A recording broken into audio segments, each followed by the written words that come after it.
20 jaar geleden moeten horen. Toen noemde men haar nog de grote nachtegaal. Als portersdochter in een stijfselkist geboren, werd ze beroemd, haar stem was kolossaal. Maar toen de grote jaren langzaamaan vergleden, worden ook haar roem stilaan tot het verleden. Is gedaan met die oude sopraan. Want haar stem is compleet naar de maan. De ogen zij kon ze makkelijk houden. Daar wilde het publiek horen bedouwen. Ze denkt er vaak aan, die oude sopraan. Op de woning in die fijne Jordaan. Je woont ze eenzaam in een afgekeurde woning.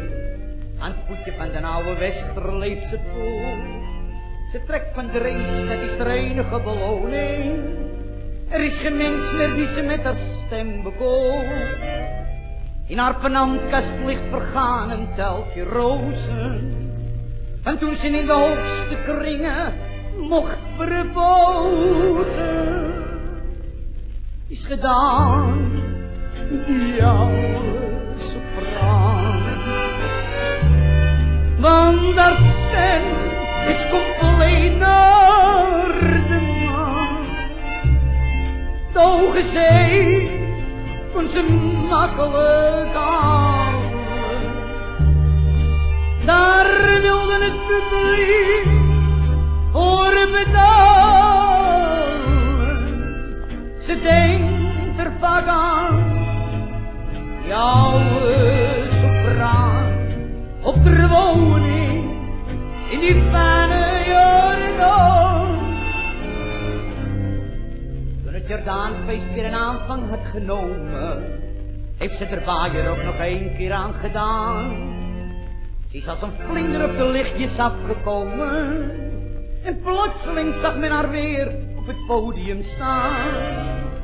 Nog 1 keer klonk haar stem, was net als in het verleden. En met haar laatste asem kwam de hoge zee. Is gedaan met die oude sopraan. De stem is compleet naar de maan. De hoge zee kon ze makkelijk houden. Ja, er wilde het publiek voor bedouwen. Ze dacht er vaak aan, die oude sopraan. De woning in die fijn